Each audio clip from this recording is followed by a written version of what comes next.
Atención, alma sedienta de la verdad. ¿Alguna vez te has preguntado qué sucedió realmente en el periodo más misterioso y transformador de toda la historia humana? Casi todos conocen la tumba vacía, pero pocos han profundizado en los 40 días de gloria pura que cambiaron para siempre el ADN de la humanidad.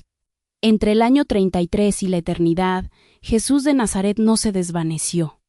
Él caminó entre nosotros con un cuerpo que desafiaba la física, revelando secretos del reino de Dios que ninguna sinagoga había escuchado jamás.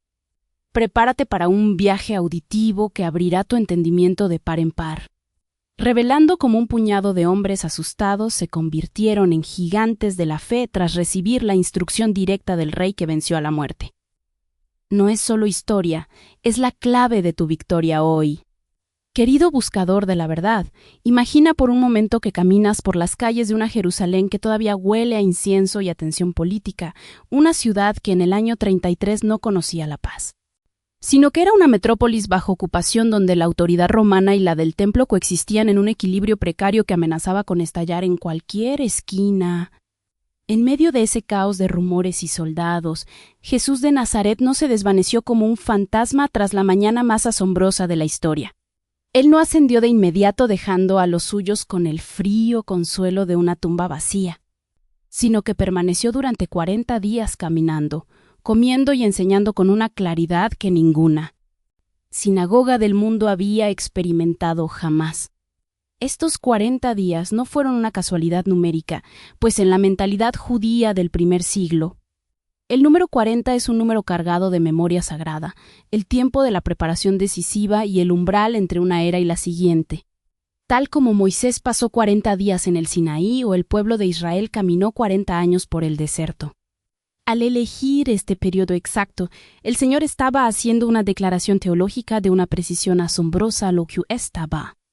Comenzando era tan definitivo como la entrega de la ley, marcando el inicio de una nueva era para la humanidad donde el miedo ya no tendría la última palabra. Imagina la certeza interior de aquellos hombres y mujeres que no eran simples galios ignorantes, sino testigos que habían tocado y comido con el resucitado, una certeza que los hacía inmunes a las amenazas del Sanedrín porque sabían, con una convicción que desconcertaba a sus observadores, que el hombre condenado estaba vivo y su reino era una realidad imparable. Clama a él en este momento, reconociendo que así como él se presentó vivo con muchas pruebas indubitables, según Hechos 1:3, también desea presentarse hoy en tu vida, rompiendo los sellos de tu incredulidad y mostrándote que el reino de Dios no es una promesa lejana, sino una presencia que ya está operando en medio de tus batallas cotidianas. Hermanos, permitid que vuestro corazón se detenga ante la intimidad del primer encuentro, aquel que ocurrió no ante los líderes poderosos o los teólogos más preparados, sino frente a María Magdalena, quien lloraba sola en un jardín sin reconocer que la vida misma estaba a su lado. El Evangelio de Juan narra este momento con una delicadeza que detiene el aliento, donde ella confunde a Jesús con el jardinero hasta que él pronuncia una sola palabra, su nombre, María. En ese instante, la revelación no llegó por la apariencia física, sino por la voz familiar del Maestro que la conocía desde adentro, recordándonos que Él, resucitado, opera de formas que trascienden las categorías ordinarias de la experiencia humana. Su cuerpo era real, tangible y físico, pero al mismo tiempo operaba bajo una gloria que le permitía aparecer en habitaciones cerradas y desaparecer de la vista, siendo el prototipo de lo que San Pablo llamaría más tarde en 1 Corintios 15 el cuerpo espiritual, un cuerpo transfigurado y liberado de la corrupción. Considera también el camino a Emaús, esos 11 kilómetros de dolor donde 2 discípulos caminaban con la esperanza rota diciendo: nosotros esperábamos que Él era el que había de redimir a Israel según Lucas 2, las 4:21. Ellos buscaban un libertador político, un Mesías militar que expulsara a Roma, pero Jesús, con una ternura pastoral inmensa, se unió a ellos no para reprenderlos de inmediato, sino para preguntarles por qué estaban tristes, dejando que el dolor fuera articulado antes de proclamar la verdad. Fue en ese camino donde ocurrió la más extraordinaria lección bíblica de la historia, con el mismo autor caminando a través de su propio texto, mostrándoles desde Moisés hasta los profetas como cada sacrificio, cada cordero y cada salmo apuntaba hacia su propio padecimiento y gloria. Pide ahora al Espíritu Santo que use ese mismo verbo griego, dianoigo, para abrir completamente tu entendimiento como hizo con los discípulos en Lucas 2, las 4 y 45. Para que las piezas de tu vida que parecen dispersas comiencen a encajar con la precisión divina de quien tiene el control absoluto. De la historia. Adentrémonos ahora en el misterio del aposento alto y las orillas de Galilea, donde el Señor resucitado transformó el fracaso en una comisión eterna, presentándose en medio de sus discípulos con la palabra Shal, que no era un simple saludo, sino la declaración de que la brecha entre Dios y la humanidad, rota desde el Edén, finalmente estaba cerrada. Jesús mostró sus manos y su costado, llevando marcas glorificadas que demostraban que su sacrificio era real, e invitó incluso al honesto Tomás a tocar sus heridas para que su duda se transformara en la confesión más alta del Nuevo Testamento, Señor mío y Dios mío. En Juan las 8:28 de la noche, observa como en Galilea, en la misma orilla donde todo comenzó, Jesús preparó brasas y pescado para sus discípulos cansados, restaurando a Pedro no con reproches por sus 3 negaciones, sino con 3 preguntas de amor que sanaron su alma y le confiaron el cuidado del rebaño. Esta gracia no espera a que estemos listos, nos usa mientras crecemos, y esa misma fuerza fue la que transformó a hombres temerosos en testigos que desafiaron al Sanedrín y murieron mártires sin retractarse, porque ya no vivían por un recuerdo, sino por la instrucción directa del Señor que les abrió el entendimiento durante 6 semanas de gloria. Durante esos 40 días, Él les reveló que Él mismo era el verdadero templo, el punto donde el cielo y la tierra se tocan, el sacrificio definitivo que inauguraba un culto que ya no dependería de edificios de piedra, sino de su propio cuerpo resucitado. Siente como esa misma autoridad se extiende hoy hasta ti, pues la aparición a más de 500 hermanos a la vez mencionada en 1 Corintios 15, 6 no es un mito, sino un hecho verificable que cimentó la fe de una comunidad que estaba a punto de recibir el poder del Espíritu Santo para llevar este mensaje hasta lo último de la tierra. No te quedes mirando al cielo con nostalgia, porque el mismo Jesús que ascendió desde Betania bajo la nube de la Shekinah divina regresará de la misma manera, y mientras tanto, ha dejado su presencia en ti para que camines con el paso ligero del que sabe que la muerte ha sido vencida para siempre. Mira, con los ojos del Espíritu, la transformación radical de aquellos hombres que, apenas unas semanas antes, estaban escondidos tras puertas cerradas por temor a las autoridades de Jerusalén. Lo que ocurrió durante esos 40 días no fue simplemente la constatación de un milagro, sino una instrucción sostenida sobre el reino de Dios que corrigió siglos de malentendidos teológicos. Los discípulos, que en los evangelios aparecen frecuentemente confundidos, discutiendo por puestos de honor o abandonando al Maestro en su hora más oscura, se convirtieron bajo la enseñanza del resucitado en columnas inamovibles de fe. Jesús les explicaba que el reino que estaba inaugurando no era una entidad política destinada a expulsar a los romanos mediante la fuerza militar, como ellos esperaban ansiosamente, sino una realidad dinámica que irrumpía en la historia a través de su propia persona y que ahora se expandiría mediante testigos llenos de poder. Esta instrucción fue tan densa y transformadora que el mismo apóstol Juan reconoce al final de su relato que si se escribieran todas las cosas que Jesús hizo y enseñó, ni siquiera el mundo entero podría contener los libros que habrían de escribirse. Cada encuentro, cada palabra pronunciada en la intimidad del aposento alto o en las caminatas por las colinas de Judea, era una semilla de autoridad que germinaría en el libro de los Hechos, permitiéndoles predicar ante el Sanedrín con una valentía que los hacía dar gracias incluso cuando eran azotados por el nombre de Cristo. Clama al Señor hoy para que esa misma instrucción profunda penetre en tu alma, para que dejes de ver tu fe como una religión de normas y comiences a vivirla como una relación con el Rey que ha vencido la corrupción y te llama a ser su embajador en un mundo sediento de esperanza. Considera Ahora la asombrosa revelación de Jesús como el cumplimiento total del andamiaje religioso que los judíos habían observado durante milenios bajo la sombra del majestuoso templo de Jerusalén. Durante estas semanas de gloria, el Maestro les abrió el entendimiento para que comprendieran que Él no venía a destruir la ley, sino a mostrar que cada sacrificio levítico, cada ritual del tabernáculo y cada aroma de incienso eran solo sombras que encontraban su sustancia real en su cuerpo resucitado. Les explicaba con detalle como el Salmo 22, con su apertura desgarradora. No era solo el lamento de un hombre sufriente, sino la descripción exacta de su propia crucifixión, cumplida verso por verso ante los ojos de un mundo ciego. Les mostraba en Isaías 53 que el siervo sufriente, cuya identidad los rabinos debatían incansablemente, era él mismo cargando con las iniquidades de todos nosotros para ofrecernos una paz que el mundo no puede dar. Al caminar por las Escrituras, Jesús les demostró que David, al escribir sobre no permitir que el santo viera corrupción en el Salmo 16, no hablaba de sí mismo, pues su tumba aún permanecía en Jerusalén, sino que profetizaba sobre aquel que saldría del Siol victorioso.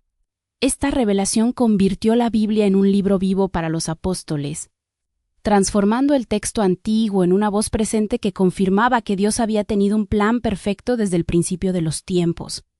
Pide en este momento que el Espíritu de Dios ilumine tu lectura de la palabra, para que dejes de verla como una historia del pasado y la recibas como la revelación de Cristo en cada una de tus circunstancias, entendiendo que todas las promesas de Dios son en el sí y amén. Sumérgete en el misterio de la familia de Jesús, especialmente en la figura de Santiago, su hermano, cuya transformación es uno de los testimonios más poderosos de estos 40 días de gracia. Los evangelios registran con honestidad que, durante su ministerio público, ni siquiera sus propios hermanos creían en él, pues el conocimiento del ordinario, verlo comer, trabajar en la carpintería y cansarse, actuaba como un obstáculo para reconocer su divinidad. Sin embargo, tras la resurrección, un encuentro privado con el Señor cambió a Santiago de tal manera que pasó de ser un escéptico a convertirse en el líder principal de la Iglesia en Jerusalén y el autor de una de las epístolas más prácticas del Nuevo Testamento.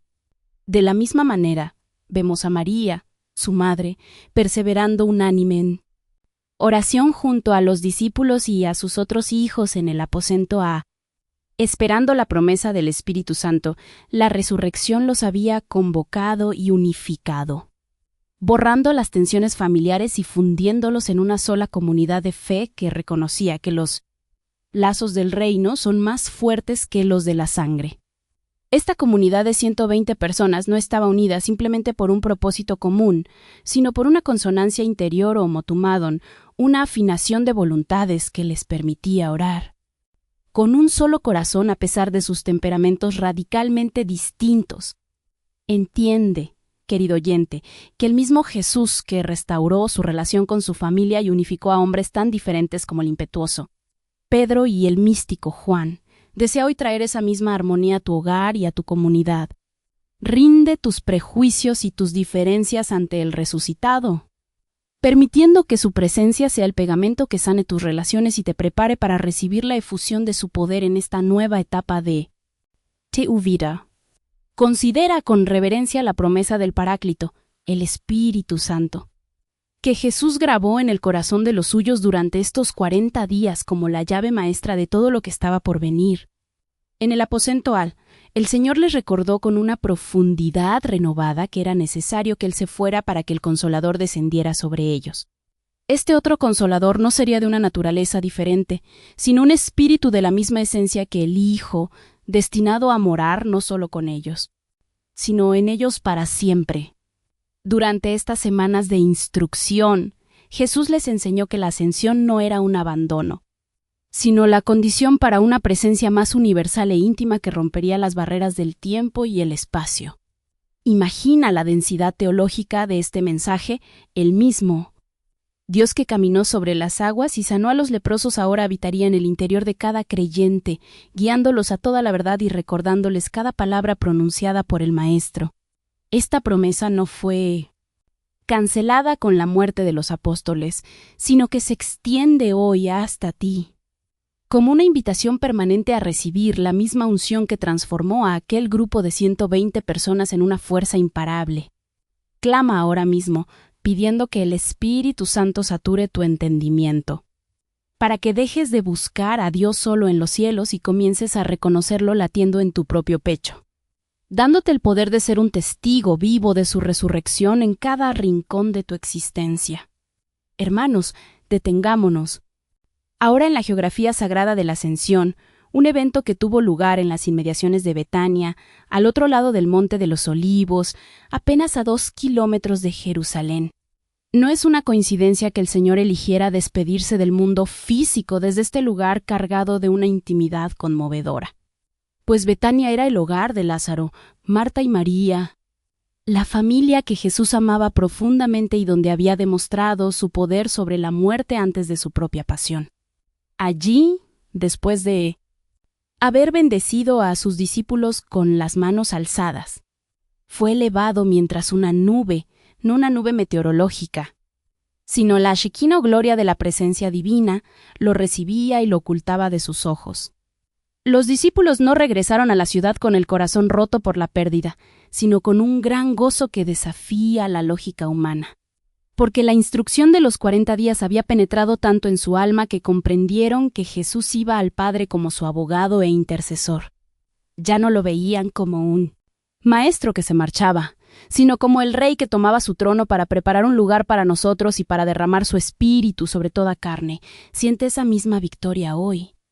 Aunque no veas al Señor con tus ojos físicos, puedes caminar con el paso ligero de quien sabe que su destino está asegurado en las mansiones celestiales, donde Cristo intercede por ti con sus heridas glorificadas, garantizando que ninguna potencia humana o cósmica podrá arrebatarte de su mano. Adéntrate finalmente en el significado de la espera unánime que marcó los 10 días entre la Ascensión y Pentecostés, un periodo donde la Iglesia primitiva encontró su verdadera identidad en la oración ferviente. En el aposento A, hombres y mujeres de temperamentos y orígenes distintos. Desde Pedro y Juan hasta María, la madre de Jesús, y sus hermanos antes incrédulos, perseveraban en una armonía espiritual que el texto griego llama thúmono.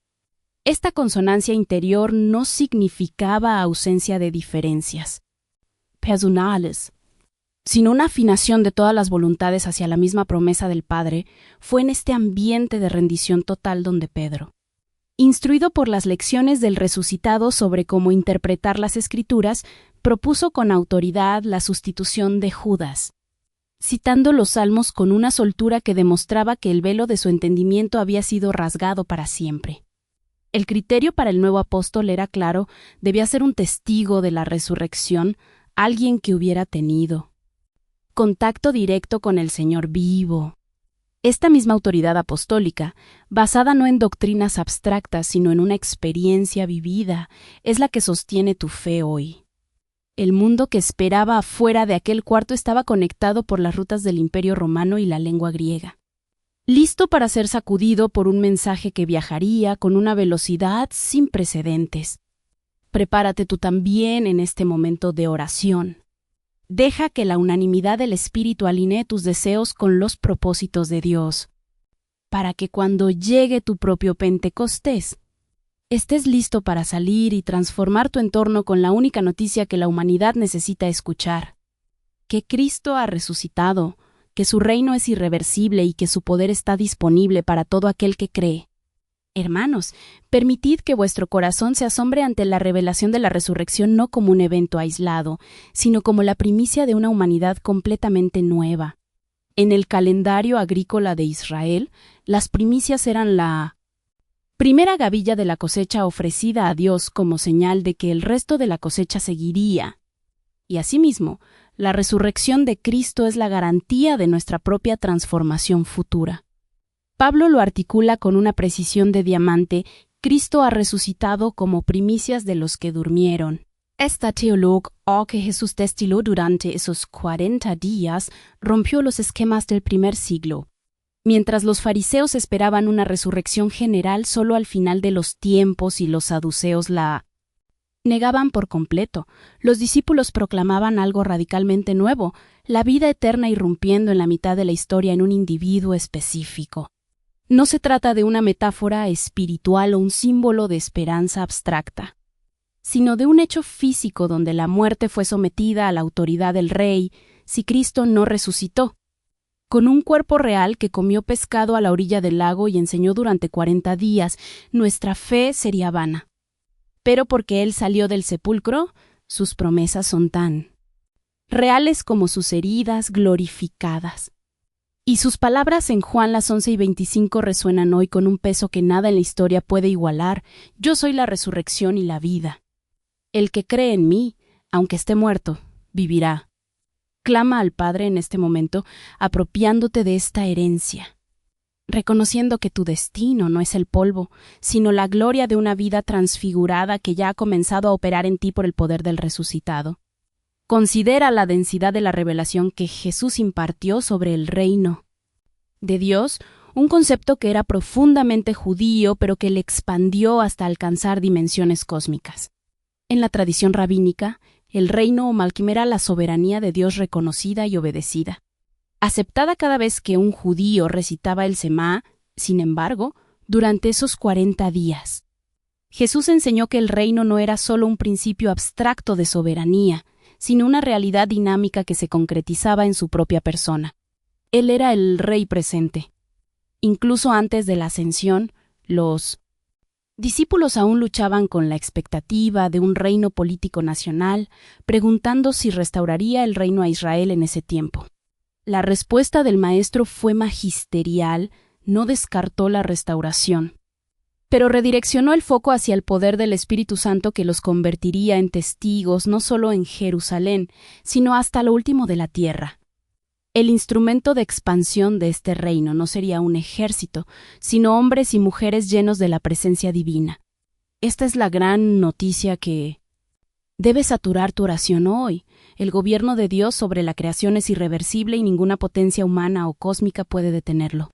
Deja que esta verdad reoriente tu vida, para que dejes de angustiarte por los reinos de este mundo y comiences a vivir bajo la autoridad de aquel que tiene las llaves de la muerte y del Hades. Sabiendo que cada paso que das en fe es una extensión del dominio de Cristo en la tierra, adéntrate en el asombroso detalle de los testigos y la evidencia que cimentó la fe de la iglesia primitiva, una estructura de verdad tan sólida que Pablo, años después, apelaría a ella como una fuente primaria de verificación. El apóstol menciona que el resucitado apareció a más de 500 hermanos a la vez, de los cuales la mayoría aún vivía cuando él escribía su carta a los Corintios. Esta mención es extraordinaria porque funciona como una invitación directa a preguntar a los testigos directos. En el año 55, todavía era posible entrevistar a quienes habían visto al Señor en esos encuentros masivos. ¿Es revelador que los evangelios no narren todos estos eventos de gran magnitud? Lo que demuestra que sus autores no estaban inventando ni exagerando, sino siendo selectivos en una narrativa que ya era suficientemente asombrosa. Jesús no dejó a su iglesia fundada sobre rumores, sino sobre muchas pruebas indubitables durante esos 40 días. Estas pruebas transformaron a los discípulos de ser hombres que abandonaron a Jesús en el huerto a ser mártires que daban gracias por sufrir por su nombre. No fue solo un evento, fue una revelación continua y una enseñanza sostenida lo que produjo este cambio radical. Hoy, el mismo espíritu que guió a esos testigos habita en ti y la misma escritura que Jesús abrió en el camino de Emaús está disponible para que tus ojos sean iluminados. Siente la seguridad de que tu fe descansa sobre la roca de la historia y el poder de la eternidad. No sigues una fábula ingeniosa, sino al único ser humano que ha vencido a la muerte y que hoy, a través de su palabra, desea abrir tu entendimiento para que comprendas los universos que se contienen en su resurrección. Hermanos, detengámonos a contemplar el significado profundo del número 40, que para cualquier judío del primer siglo no era una simple coincidencia numérica, sino un número cargado de memoria sagrada y saturado de un peso teológico acumulado durante siglos de historia con Dios, así como Moisés. Pasó 40 días en el Sinaí recibiendo la Torá y el pueblo de Israel caminó 40 años. por el desierto para ser formado como nación santa. Jesús eligió permanecer exactamente 40 días antes de su ascensión como una declaración de una precisión asombrosa. Este periodo representaba el umbral entre una era y la siguiente, el tiempo de la preparación decisiva en el que Dios forma a su pueblo para recibir algo que aún no pueden ver con claridad. Lo que estaba ocurriendo en Jerusalén durante esas semanas era tan formativo como los años del desierto y tan definitivo como el encuentro de Elías con la voz suave y delicada tras sus 40 días de camino hacia el Horeb en tu propia vida. Querido oyente, reconoce que los periodos de espera y prueba no son tiempos perdidos, sino desiertos sagrados donde el resucitado está puliendo tu carácter y abriendo tu entendimiento para la misión que tienes por delante. Clama al Señor para que, en este tiempo de oración, puedas discernir la preparación divina que Él está realizando en ti, entendiendo que cada día de este proceso es un paso necesario hacia la plenitud de la promesa que estás a punto de recibir. Imagina ahora el mundo concreto y material de Jerusalén en aquel año 33, una ciudad de piedra caliza. Aceite de oliva y voces humanas donde el resucitado caminaba y comía, demostrando que su victoria no era una ilusión. La vida cotidiana en la metrópoli seguía sus ritmos intensos, el templo recibía a los peregrinos. Los mercaderes desplegaban sus mesas en el atrio de los gentiles y el aroma de las especias traídas por caravanas inundaba las calles, en ese contexto de ocupación romana y tensión religiosa.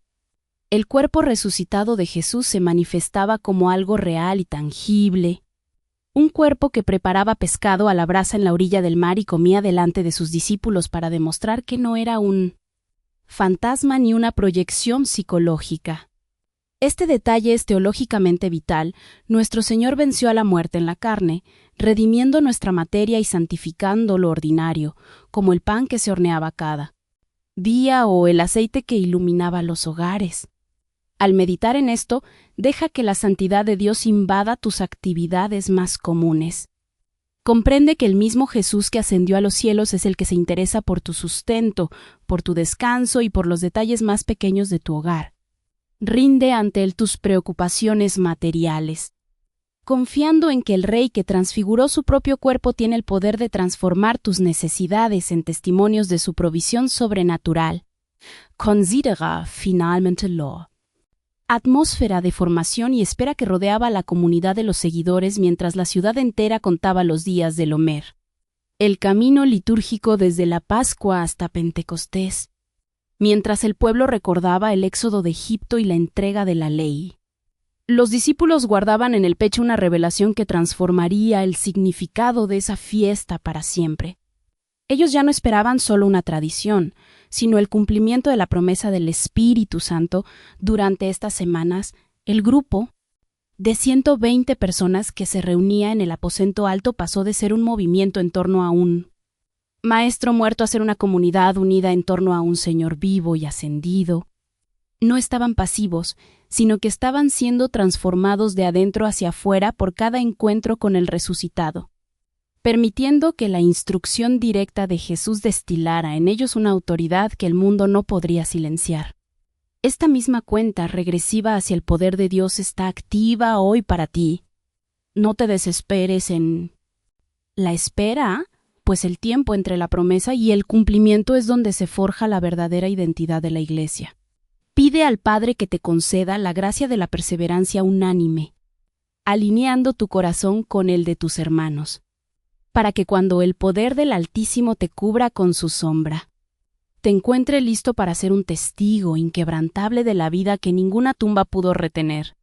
Hermanos, detengámonos con reverencia ante la honestidad de Tomás, un hombre que ha sido injustamente etiquetado como el incrédulo durante 20 siglos, pero que en realidad poseía un amor tan profundo que no podía fingir una fe que aún no había experimentado como realidad.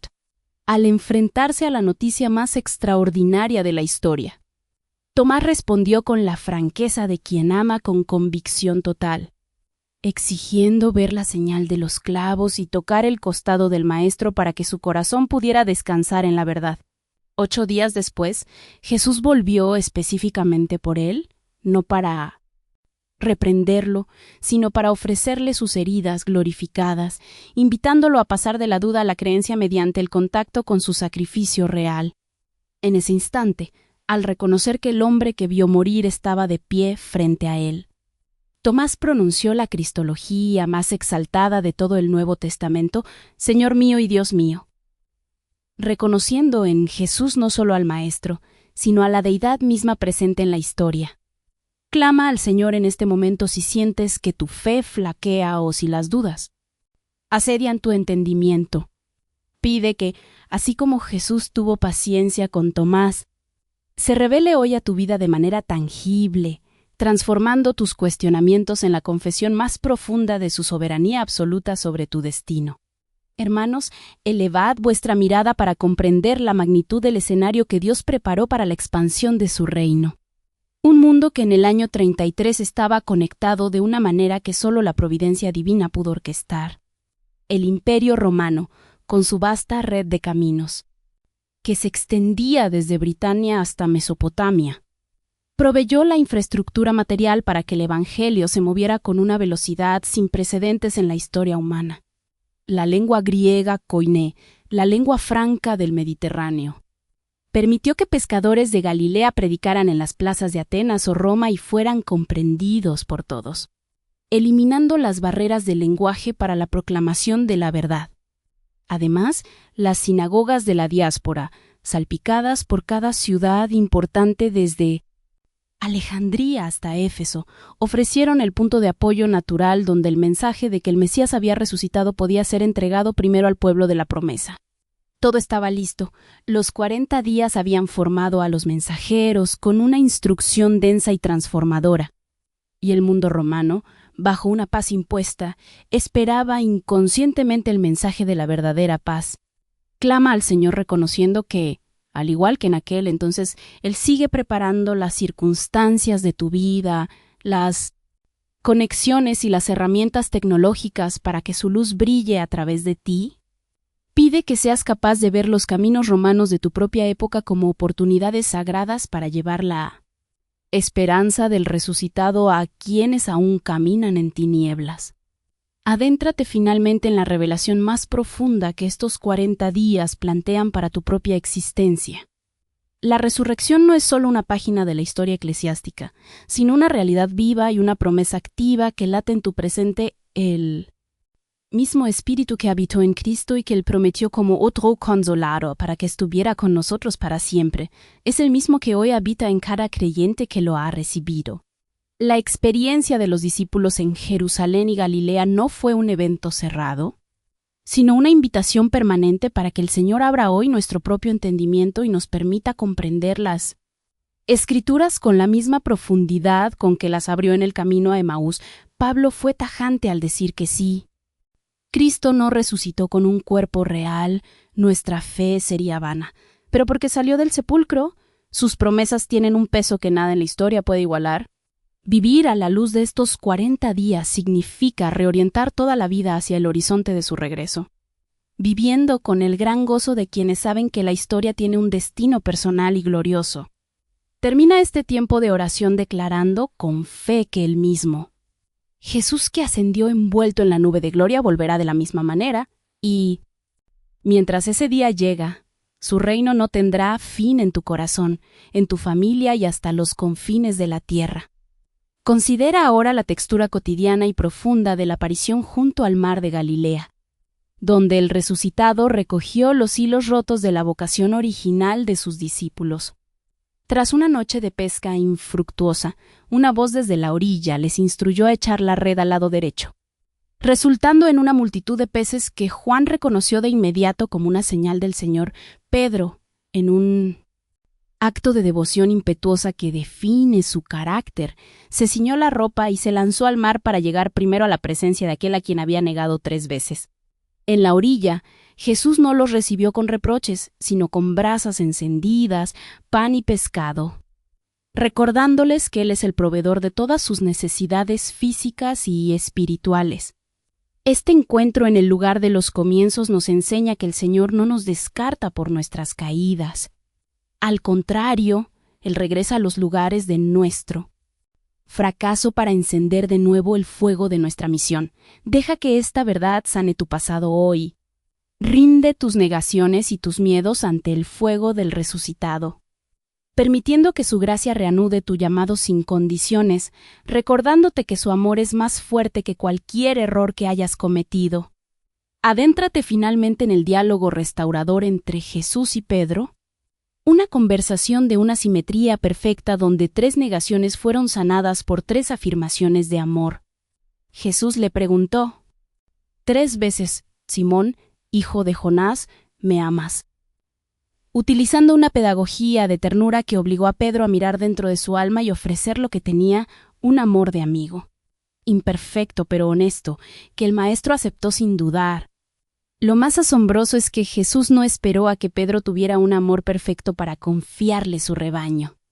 Le encomendó la misión de pastorear a su iglesia sabiendo que ese amor crecería hasta el martirio. Esto es lo que hace la gracia divina, no busca personas listas, sino corazones dispuestos a dejarse transformar mientras caminan. En tu oración de hoy, entrega al Señor tu capacidad limitada de amar y dile con la misma humildad de Pedro, Señor, tú lo sabes todo, tú sabes que te quiero. Recibe la comisión que Él tiene para ti, confiando en que el Espíritu Santo te dará el poder para cumplir tu propósito, recordándote que tu valor no reside en tu perfección, sino en la fidelidad de aquel que te llamó por tu nombre desde la eternidad. Este recorrido por los 40 días más extraordinarios de la historia no ha sido una coincidencia. Ha sido una cita divina para que tu entendimiento fuera iluminado. Si estas palabras han encendido un fuego en tu corazón y han fortalecido tu fe en el resucitado, no guardes este tesoro solo para ti. Suscríbete ahora para seguir explorando las profundidades de la palabra con esta pasión bíblica e histórica. Comparte este video ahora mismo con alguien que necesite saber que la resurrección es un hecho, no un símbolo, y que el Señor sigue restaurando vidas hoy mismo. Deja tu testimonio en los comentarios. ¿Qué habrías sentido tú al ver al Maestro ascender en esa nube de gloria? Únete a la comunidad de los que saben que Cristo ha resucitado y su reino no tendrá fin.